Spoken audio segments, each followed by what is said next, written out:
அன்பு நிறைந்த அல்லாஹ்வின் நல்லடியார்களே, அல்லாஹ் ரப்புல் ஆலமீன் அழிந்து போகக்கூடிய துனியாவில் எங்களை வாழ்வதற்காக அனுப்பியிருக்கிறான். சகோதரர்களே, வாழ்வது நோக்கமல்ல, நம்முடைய வாழ்க்கைக்கு பின்னால் இன்னொரு வாழ்க்கையை அல்லாஹ் தயாரித்து வைத்திருக்கிறான். அந்த வாழ்க்கைக்காக தயாரிப்பு செய்வதுதான் இந்த உலகத்தில் நோக்கம்.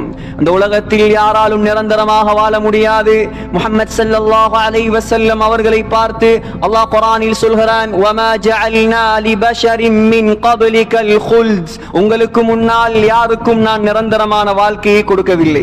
சகோதரர்களே, உலகத்தில் வாழக்கூடிய காலம் அச்சத்திற்கும் ஆதரவுக்கும் மத்தியில் ஒரு மனிதன் வாழ வேண்டும். அல்லாமா ஜாதுல் ஹக் ரஹ்மத்துல்லாஹி அலைஹி சொல்கிறார், ஃபகைஃப தஃப்ரஹு பித்துன்யா வலத்தஹா, ஏ மனிதனே, இந்த துனியாவுடைய அற்ப இன்பங்களை பார்த்து நீ ஏமாந்திருக்கிறாய். இந்த துனியாவினுடைய அற்ப இன்பங்களில் நீ மயங்கி கிடக்கிறாய். யா மன் யுஅத்து அலைஹி லஃப்து வன் நஃபஸு, உன்னுடைய பேச்சுக்களையும் மூச்சுக்களையும் அல்லாஹ் எண்ணிக்கொண்டிருக்கிறான், மறந்து விடாதே.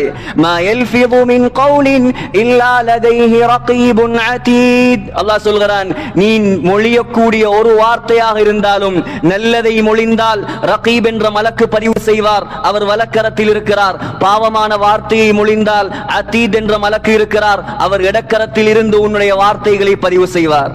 சகோதரர்களே, உலகத்தில் வாழக்கூடிய காலம் அற்பமானது, சொற்பமானது. முஹம்மது ஸல்லல்லாஹு அலைஹி வஸல்லம் உலகத்தில் சிறந்தவர்கள், ஆனால் அவர்களுக்கும் கூட அல்லாஹ் நிரந்தரமான வாழ்க்கையை கொடுக்கவில்லை.